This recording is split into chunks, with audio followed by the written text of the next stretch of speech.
이재명 대통령이 오늘 국무회의에서 12.3 비상계엄에 대한 특검 수사 외에 독자적인 공직자 조사가 필요하다고 강조했습니다. 김인석 총리는 총리실 주도로 계엄에 관여한 공직자들을 조사하는 정부 차원의 태스크포스를 구성하기로 했습니다. 취재기자 연결합니다. 정인용 기자, 국무회의 내용 자세히 전해주시죠.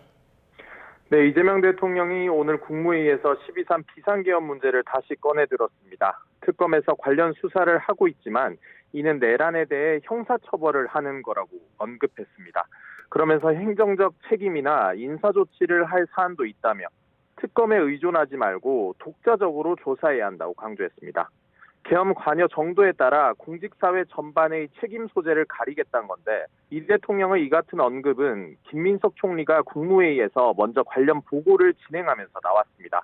김 총리는 정부의 최우선 과제 중 하나가 국민주권과 민주주의 확립인데 현재 내란 재판과 수사가 장기화해 내란 극복이 지지부진하다고 지적했습니다. 이어 경찰의 국회 출입 통제와 외교부의 계엄 옹호 전문 발송 등을 정부 내 계엄 동조 사례로 들며 공직자들의 계엄 협조 여부를 조사하는 이른바 헌법 존중 정부 혁신 TF 구성을 제안했습니다.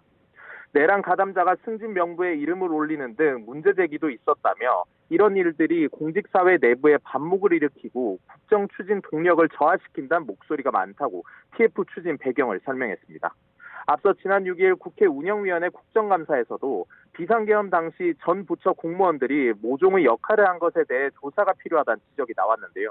이에 강훈식 대통령 비서실장은 관련 내용을 확인할 별도의 조직이 필요하면 발족하는 방안을 검토하겠다고 밝혔는데 닷새 만에 후속 조치가 본격화하게 됐습니다. 곧바로 총리실에서 구체적인 TF 운영 계획도 내놨다고요?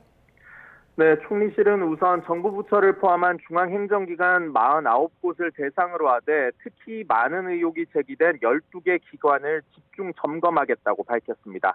강도 높은 조사가 예상되는 기관으로는 합참과 검경, 기획재정부와 외교부, 법무부, 국방부 등이 포함됐습니다. 총리실 소속 총괄 TF와 함께 열흘 내로 기관별 조사 TF를 구성해 이중 구조로 조사에 나서기로 했습니다. 12.3 비상계엄 6개월 전부터 탄핵 선고 시점인 4월까지 직접 참여하거나 협조한 행위가 조사 대상이 된다고 총리실은 설명했습니다. 다만 동일한 행위라 하더라도 조사에 협조한 정도에 따라 징계 수위에는 차등을 두기로 했습니다. 총리실은 공직사회의 동요 방지를 위해 단기간에 조사를 끝내겠다며 내년 1월 말까지 기관별 결과를 보고받고 2월 중순까지 인사조치를 마무리하겠다고 강조했습니다. 지금까지 용산 대통령실에서 전해드렸습니다.